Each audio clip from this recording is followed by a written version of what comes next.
Hey guys, it's Mrs. Kleinley with this week's First Chapter Friday. This week, I'm very excited to be talking to you about this awesome book called A Boy Called Bat. It is the first book in a trilogy written by Elana Arnold. I love this book for so many reasons. It is my favorite genre, being realistic fiction, and I just feel like it's very relatable for a lot of our Palmer students. Our main character's name is Bigsby Alexander Tam. So his friends and family and even teachers and classmates shorten his big long name to the initials BAT, like the animal. His mom is a veterinarian. He has an older sister. His parents are divorced, so he does every other weekend with his dad, but primarily he's with his mom, who's a veterinarian. And one of the things that makes Bat so special and what makes this story really relatable for a lot of our kids is Bat has autism. So he looks at the world and specifically social situations a little bit differently than many of his classmates, his sister, and anybody else who's kind of more neurotypical, meaning that you don't have autism.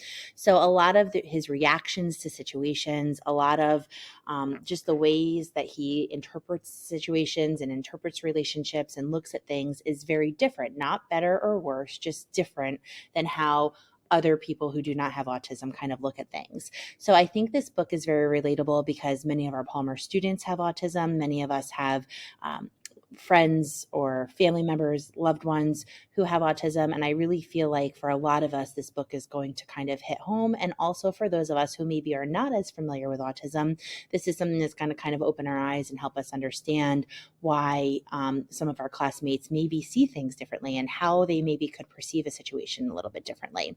So I'm going to go ahead and get started with chapter 1, which is called After School. Here we go. Bixby Alexander Tam stared into the refrigerator, trying to decide what to eat.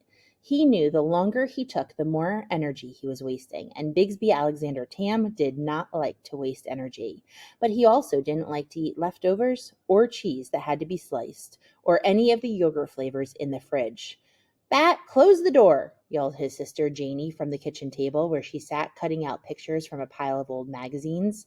Janie, he was sure, had eaten all of the lemon and vanilla yogurts, and she knew he only liked the creamy ones, not the fruit on the bottom kind. Bat was what almost everybody called Bigsby Alexander Tam for a couple of reasons. First, because his initials, B-A-T, spelled bat. But there were maybe other reasons. Bat's sensitive hearing, for one. He didn't like loud sounds. What's so unusual about that? And if Janie's old earmuffs happened to make an outstanding muffling device, was it that funny that he liked to wear them? There was also the way he sometimes flapped his hands when he was nervous or excited or thinking about something interesting. Some of the kids at school seemed to think it was hilarious. And of course, bats have wings, which they flap.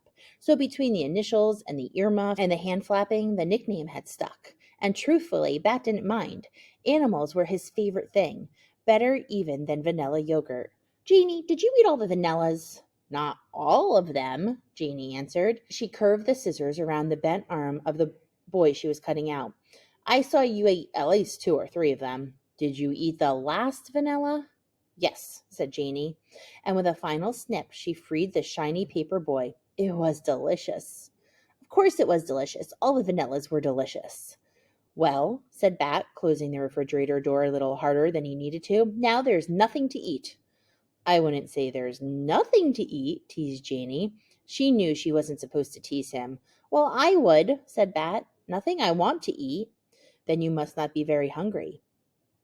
On Tuesdays and Thursdays, after Mom drove Bat home from school, she had to go back to work for a couple more hours. It was Janie's job to watch Bat. Thursdays were the hardest, and today was a Thursday. Make me a snack, Bat demanded. Make me a snack what? Make me a snack now. No, said Janie.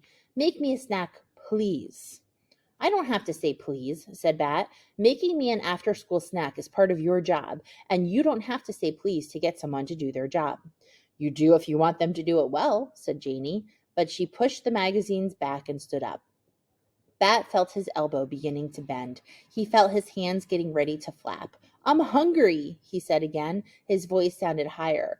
Okay, okay, said Janie. Don't fly away. I'll fix you peanut butter and jelly. Without the crusts, Bat said. He felt better already.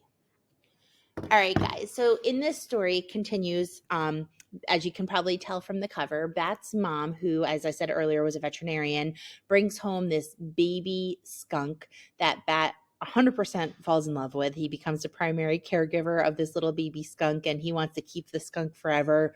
And a big portion of the book is him trying to convince his mom to allow him to keep the skunk rather than to turn it over to the wildlife rescue. But a lot of this book, I really feel like, just like as I said earlier, is really going to hit home for a lot of us. And I feel like the book is very relatable for so many of our Palmer students for lots of very different reasons. And everyone loves a book they can relate to, right? So I hope you guys enjoy this one. It is found in our realistic fiction section under ARN for Arnold. And for our 4th and 5th graders, we also have it available on a Playaway audiobook. I hope you guys enjoy. Happy reading.